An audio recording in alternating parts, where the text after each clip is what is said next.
Assalamualaikum warahmatullahi wabarakatuh. Hai, kembali lagi bersama kakak, yakni Kak Kis dan Kak Kris. Nah, jadi hari ini kita akan belajar tentang apa, Kak? Nah, hari ini tuh kita akan belajar tentang himpunan materi kelas 7 semester 1. Wah, sepertinya menarik nih. Tapi sebelum masuk ke pembahasan, kakak akan sampaikan terlebih dahulu nih tujuan pembelajaran kita kali ini. Bagaimana, Kak?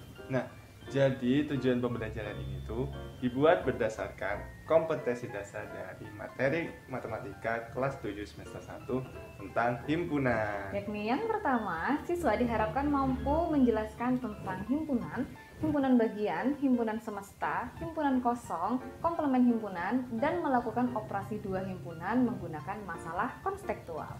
Nah, kemudian yang kedua, siswa diharapkan mampu menyelesaikan masalah yang berkaitan dengan himpunan, himpunan bagian, himpunan semesta, himpunan kosong, komplemen himpunan, dan melakukan operasi dua himpunan. Nah, setelah mengetahui KD beserta tujuan pembelajaran tadi, maka yuk langsung aja kita masuk ke definisi himpunan. Yuk, mari.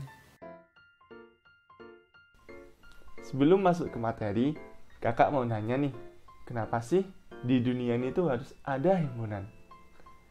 Jadi, di dalam dunia ini tuh terdapat banyak sekali benda yang keberadaannya itu dapat dinyatakan sebagai kumpulan. Maksudnya gimana sih, Kak?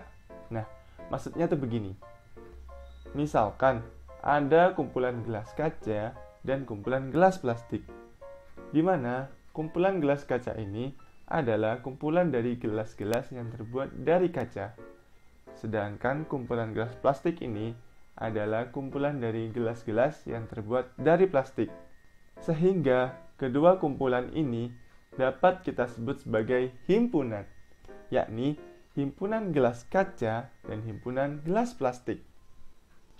Kemudian ada contoh lain nih, yakni kumpulan hewan berkaki dua, seperti ayam, bebek, angsa, burung, kanguru, dan penguin. Kumpulan hewan berkaki dua itu sama artinya dengan himpunan hewan berkaki dua. Jadi dari sini dapat kita pahami bahwa himpunan adalah kumpulan dari benda-benda yang memiliki kesamaan yang teridentifikasi secara jelas seperti tempat, ciri-ciri, dan sifat. Selain kumpulan yang kakak jelaskan tadi, ada juga loh kumpulan yang tidak bisa dinyatakan sebagai himpunan. Contohnya seperti kumpulan lukisan yang bagus dan kumpulan perempuan yang cantik. Kedua kumpulan ini tidak dapat kita sebut sebagai himpunan. Kenapa ya? Ya karena bagus dan cantik itu penilaiannya berbeda-beda setiap orang. Bisa saja bukan? Kakak menyebut lukisan ini tuh bagus, sedangkan adik-adik menyebutnya tidak. Jadi, penilaian subjektif tidak bisa dijadikan patokan untuk membentuk sebuah himpunan. Untuk memahaminya, mari kita masuk ke contoh pendalaman materi. Pada tabel yang ada di layar, kumpulan hewan herbivora merupakan sebuah himpunan karena berdasarkan sifat hewan yang pemakan tumbuh-tumbuhan. Kemudian, kumpulan siswa kelas 7A yang pandai bukan merupakan himpunan karena penilaiannya yang bersifat subjektif. Selanjutnya ada kumpulan bilangan ganjil dari 1 sampai 20. Itu juga merupakan himpunan ya. Lalu, kumpulan siswa kelas 7A yang tinggi bukan merupakan himpunan karena penilaiannya yang bersifat subjektif. Dan seterusnya. Jadi, sampai sini sudah paham bukan definisi tentang himpunan? Selanjutnya adalah notasi himpunan. Himpunan dapat kita sebut sebagai suatu kelompok, gerombolan, atau kumpulan yang dapat dinotasikan dengan menggunakan huruf kapital seperti A, B, X, Y, dan sebagainya. Sementara itu, isi dari himpunan disebut anggota himpunan. Nah, anggota himpunan ini dituliskan di dalam tanda kurung kurawal. Selanjutnya kita masuk ke contoh pendalaman materi yuk. Himpunan ini berarti himpunan A mempunyai anggota D, E, dan F, atau dapat kita tulis D anggota himpunan A, E anggota himpunan A, dan F anggota himpunan A. Jadi, tanda seperti ini itu dibaca anggota atau elemen ya. Nah, untuk tanda yang seperti ini dibaca bukan anggota atau bukan elemen. Kemudian contoh yang kedua, himpunan X didefinisikan sebagai himpunan hewan berkaki 2 dan himpunan Y didefinisikan sebagai hewan berkaki 4. Maka, himpunan tersebut dapat ditulis sebagai berikut. Anggota X adalah ayam, bebek, angsa, kanguru, penguin, dan burung. Kemudian untuk anggota Y adalah kucing, kelinci, sapi, kambing, harimau, dan kuda. Kemudian yang terakhir ada himpunan C yang didefinisikan sebagai himpunan bilangan prima 1-10. Sehingga dapat ditulis C dengan anggota 2, 3, 5, dan 7 atau 2 elemen himpunan C, 3 elemen himpunan C, dan seterusnya. Selanjutnya ada kardinalitas. Nah, kardinalitas ini adalah istilah untuk menyatakan banyaknya anggota himpunan. Jadi, jika ada himpunan A, maka banyaknya anggota himpunan A ditulis NA. Langsung aja ke contohnya yuk. Diketahui himpunan A dengan anggota 1, 2, dan 3, kemudian himpunan B dengan anggota 3, 4, 5, 7, 9, dan 11. Maka carilah NA dan NB-nya. Untuk menjawab itu, kita hanya perlu melihat banyaknya anggota dari kedua himpunan tersebut. Untuk himpunan A, ada 1, 2, 3. Jadi, ada 3 anggota ya, sehingga NA-nya sama dengan 3. Kemudian untuk yang himpunan B, ada 3, 4, 5, 7, 9, 11. Ada berapa? Ya betul, ada 6. Jadi NB-nya sama dengan 6. Gimana? Gampang kan? Selanjutnya ada cara menyatakan suatu himpunan. Adapun cara untuk menyatakannya ada 3, yaitu yang pertama, dengan menyebutkan semua syarat ataupun sifat dari anggota himpunan tersebut dalam sebuah kalimat. Contohnya seperti tabel yang ada di layar ya. Kemudian yang kedua, yaitu dengan menuliskan semua anggota dari himpunan tersebut di dalam tanda kurung kurawal dan tiap anggotanya dibatasi dengan tanda koma. Nah, jika anggotanya terlalu banyak untuk disebutkan, kalian bisa menuliskannya dengan tanda titik sebanyak 3 kali. Contohnya seperti yang ada di tabel berikut ini. Kemudian yang terakhir, yaitu dengan menyebutkan semua sifat dari anggota himpunan tersebut dengan anggotanya dinyatakan dalam suatu variabel dan dituliskan di dalam kurung kurawal. Nah, contohnya seperti tabel pada layar. Jadi, seperti itu ya untuk cara menyatakan suatu himpunan. Oke, selanjutnya adalah hubungan antar dua himpunan. Yang pertama, himpunan semesta. Dalam suatu pembicaraan, adik-adik tentu pernah mendengar bukan istilah tentang himpunan semesta? Jadi, sebenarnya apa sih himpunan semesta itu? Nah, himpunan semesta adalah himpunan yang paling besar dan memuat anggota-anggota ataupun objek-objek himpunan yang sedang dibicarakan. Dan biasanya, himpunan semesta ini disimbolkan dengan huruf S. Untuk contoh berikut, berarti himpunan semestanya adalah himpunan bunga. Kenapa? Karena di dalam himpunan semesta ini terdapat himpunan Y yang merupakan himpunan bunga mawar. Kemudian contoh lain untuk himpunan semesta adalah, misalkan, Kak Kis mempunyai himpunan A dengan anggota 3, 5, 7, dan 9. Maka, himpunan semesta yang mungkin dari himpunan A ini adalah himpunan semesta bilangan ganjil, himpunan semesta bilangan asli, himpunan semesta bilangan cacah, himpunan semesta bilangan bulat, dan yang terakhir himpunan semesta bilangan real. Tetapi kita tidak bisa menuliskannya himpunan semesta bilangan prima. Mengapa? Ya, karena ada angka 9 yang bukan merupakan bilangan prima. Gitu ya. Selanjutnya adalah himpunan bagian. Himpunan A disebut himpunan bagian dari B jika setiap anggota dari A merupakan bagian dari anggota B. Dan hal ini dinotasikan dengan A subset B. Jadi ini bacanya subset ya adik-adik.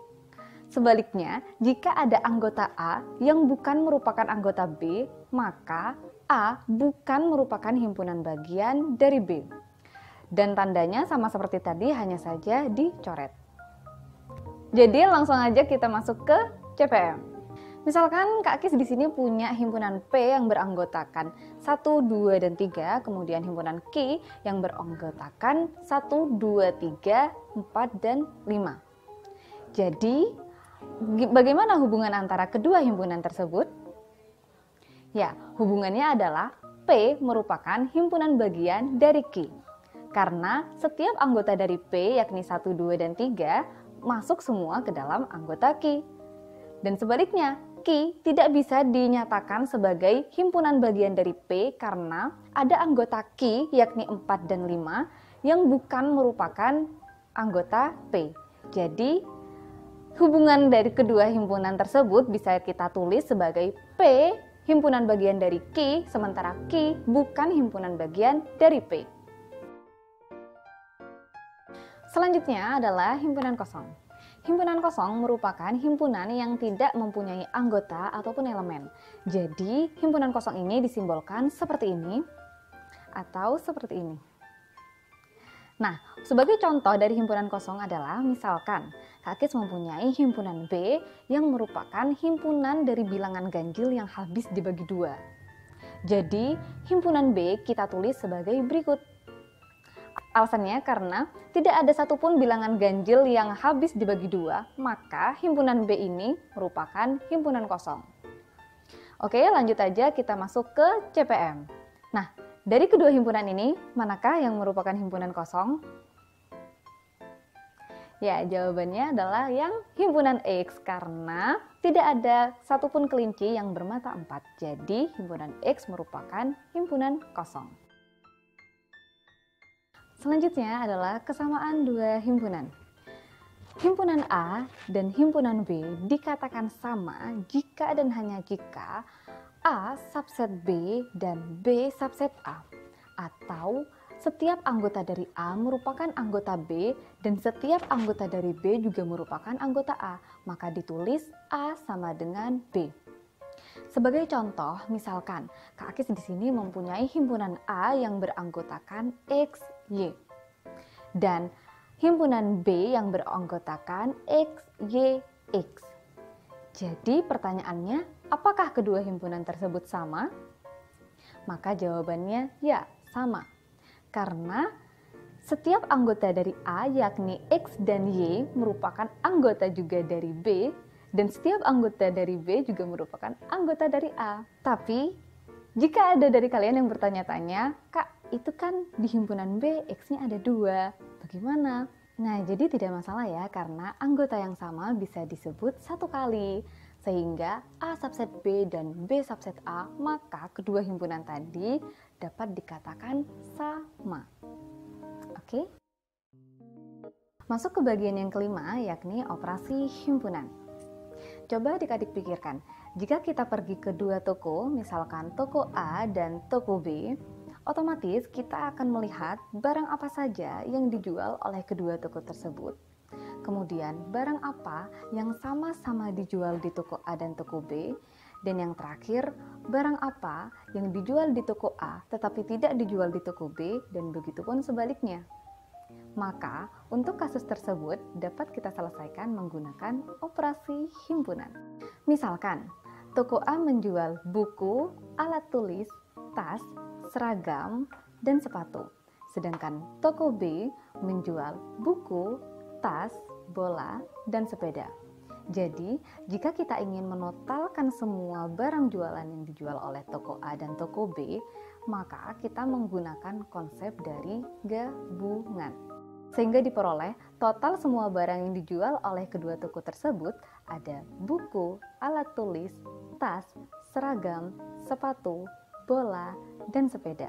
Jadi, gabungan dari dua himpunan A dan B adalah himpunan yang terdiri dari semua anggota himpunan A dan B, di mana anggota yang sama cukup ditulis satu kali.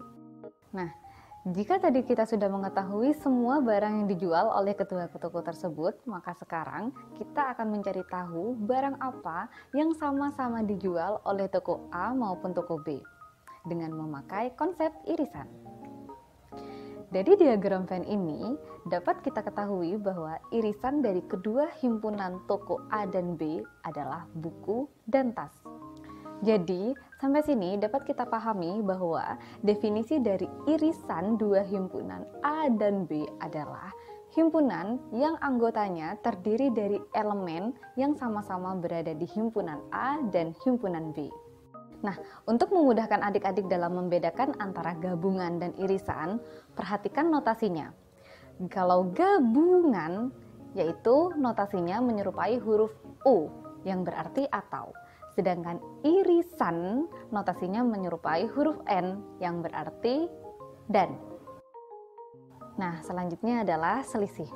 Selisih dari dua himpunan A dikurangin B adalah anggota himpunan A yang tidak termasuk anggota B, begitupun sebaliknya. Jadi, dengan memakai contoh yang sama, jika kita mencari selisih dari A dikurangin B, maka itu artinya himpunan A yang tidak termasuk anggota himpunan B, yakni alat tulis, seragam, dan sepatu. Sementara sebaliknya, jika kita mencari selisih dari B dikurangin A, maka itu artinya himpunan B yang tidak termasuk himpunan A, yakni bola dan sepeda. Nah, untuk memudahkan adik-adik dalam membedakan A dikurangin B atau B dikurangin A, seperti ini. Jika A dikurangin B, maka kita ambil yang A saja, tanpa harus menghiraukan himpunan yang B. Sebaliknya, jika B dikurangin A, maka kita ambil yang B saja, tanpa harus menghiraukan yang A.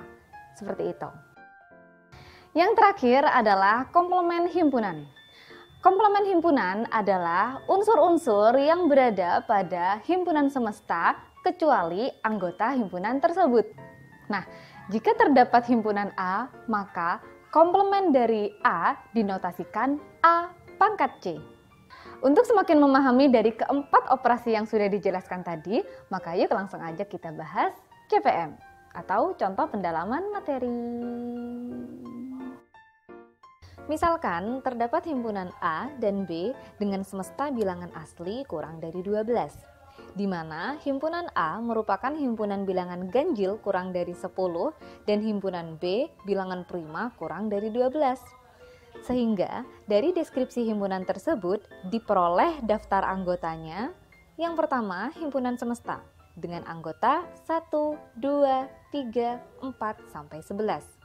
Kemudian himpunan A yang beranggotakan 1, 3, 5, 7, dan 9. Dan yang terakhir himpunan B yang beranggotakan 2, 3, 5, 7, dan 11. Jadi bisa kita dapatkan hasil dari keempat operasi himpunannya adalah yang pertama, gabungan dua himpunan. Gabungan dua himpunan dari A gabung B adalah 1, 2, 3, 5, 7, 9, dan 11. Kemudian irisan dari dua himpunan A iris B adalah 3, 5, dan 7.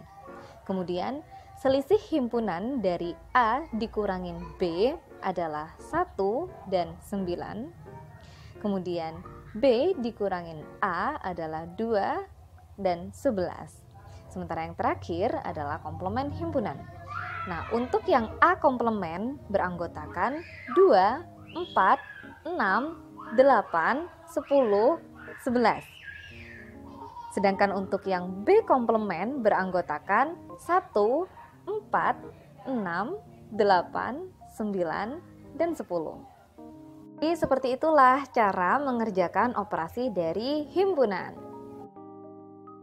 Agar pemahaman kalian semakin mantap, setelah mendapatkan penjelasan dari Kak Kis dan Kak Kris, boleh nih, coba dikerjakan 3 latihan soalnya ya. Siapkan kertas dan alat tulis, kemudian kerjakan dengan jujur dan teliti. Oke?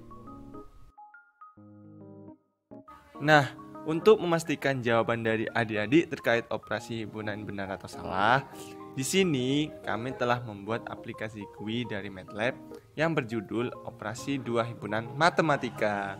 di mana di dalam aplikasi ini terdapat profil dari kami, yakni Kak Balkis dan Kak Krisna.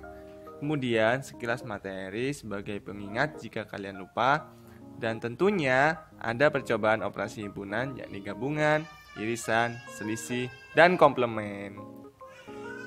Jadi, untuk yang gabungan, kalian bisa langsung saja memasukkan misalkan untuk soal yang nomor 1 ya. Himpunan A dengan anggota 2, 3, 5, dan 7. Kemudian himpunan B dengan anggota 1, 2, dan 3. Maka akan muncul hasil dari gabungannya beserta kardinalitas atau banyak anggotanya, yakni A gabung B sama dengan 1, 2, 3, 5, dan 7, sehingga kardinalitasnya sebanyak 5. Kemudian untuk yang irisan, sama seperti tadi, kita masukkan himpunan A sama dengan 2, 3, 5, dan 7, kemudian himpunan B sama dengan 1, 2, dan 3, maka akan muncul hasil dari irisannya beserta kardinalitas atau banyak anggotanya, yakni A irisan B sama dengan 2 dan 3, sehingga banyak anggotanya sebanyak 2. Kemudian untuk yang sisanya bisa kalian coba langsung ya dengan mendownload aplikasi MATLAB beserta link filenya yang sudah kami lampirkan pada deskripsi box. Oke? Ya, jadi sekian materi himpunan dari kami. Terima kasih atas perhatiannya. Dan mohon maaf jika ada salah kata. Namun sebelum ditutup, yuk Kak lantun dulu. Oke, sibuk berangan di malam hari. Karena harapan yang tinggi sekali. Cukup sekian pembelajaran hari ini. Semoga bermanfaat di kemudian hari. Wassalamualaikum warahmatullahi wabarakatuh. Dadah.